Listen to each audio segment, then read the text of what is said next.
বার্লিনের ধ্রুপদী ফাইনালে স্পেন ইংল্যান্ডের লক্ষ্য স্থির এক বিন্দুতে, ইউরোপ শ্রেষ্ঠত্বের হাতছানিতে অমরত্বের আহ্বান। তবে অর্জনের প্রশ্নে দুদলের লাইন বেঁকে যায় সোজা বিপরীতে। স্পেন ফাইনালের মঞ্চ মাতাতে নামবে ইউরোর সর্বোচ্চ সংখ্যক শিরোপায় শোকেজ সাজানোর লক্ষ্য নিয়ে। পক্ষান্তরে ইংল্যান্ড এখনো জানেই না এই চ্যাম্পিয়নশিপের স্বাদ কেমন। অর্জনের বিচারে দুদলের পার্থক্য বিস্তর, ঠিক যেমন ইউরোয় দুদলের পথ চলা। গ্রুপ পর্ব থেকে ফাইনাল এক অপ্রতিরোধ্য স্পেনে বুঁদ হয়েছিল ইউরোপ। বর্তমান চ্যাম্পিয়ন ইতালি, স্বাগতিক জার্মানি কিংবা হট ফেভারিট ফ্রান্স, কাউকেই পাত্তা দেয়নি লা রোহা। বাজির দর তাই তরতর করে উঠছে লুই দ্য লা ফুয়েন্তে শিষ্যদের পক্ষে। তবে পা মাটিতেই রাখতে চান ওদের মাস্টার মাইন্ড।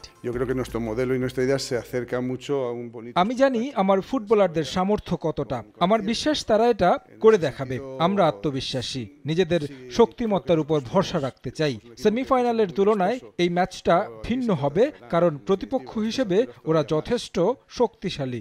আমাদের অবশ্যই উন্নতির জায়গা আছে। বাড়তি খরচ না করে আজই অর্ডার করুন ফুডি অ্যাপে। ফুডি। অনেকেই বলছে ভাগ্য সহায়তা, তবে ইংলিশরা যে ফাইনালের মঞ্চে উঠেছে নিজ যোগ্যতায় তা অস্বীকার করার উপায় নেই। স্পেনের মতো তারা ছিল না দুর্দান্ত, তবে 58 বছরের আক্ষেপের প্রহরে দড়ি টানতে যে কোনো সময় অনন্য হয়ে উঠতে পারে থ্রি লায়ন্স। একই সঙ্গে আছে গেল ইউরোর আক্ষেপ ঘোচানোর সুযোগ। নিঃশ্বাস দূরত্বে গিয়েও এবার আর হতাশার পাণ্ডুলিপি বড় করতে চান না গ্যারেথ সাউথগেট।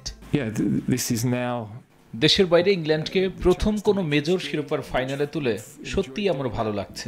এখন আমাদের লক্ষ্য স্পেনকে হারানো, যারা এবারের ইউরোর সবচেয়ে ভালো দল। এটা অবশ্য অনেক কঠিন হবে, কারণ তারা দুর্দান্ত প্রেসিং ফুটবল খেলে। জিততে হলে অসাধারণ কিছু করতে হবে আমাদের।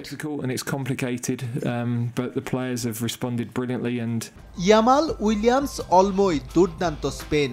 কেন, ফোডেন, বেলিংহামেও বা কম কিসে ইংল্যান্ড। দুদলের কোনোটিতেই নেই বলার মতো ইনজুরি সমস্যা। উপরন্তু স্পেনের রক্ষণে শক্তি বাড়ছে কারভাহাল ফেরায়। তবে ইংলিশরা চাইলে অনুপ্রেরণা খুঁজতেই পারে স্পেনিয়ারদের চেয়ে এগিয়ে থাকার পরিসংখ্যান থেকে। এস এম ইকবাল, সময় সংবাদ।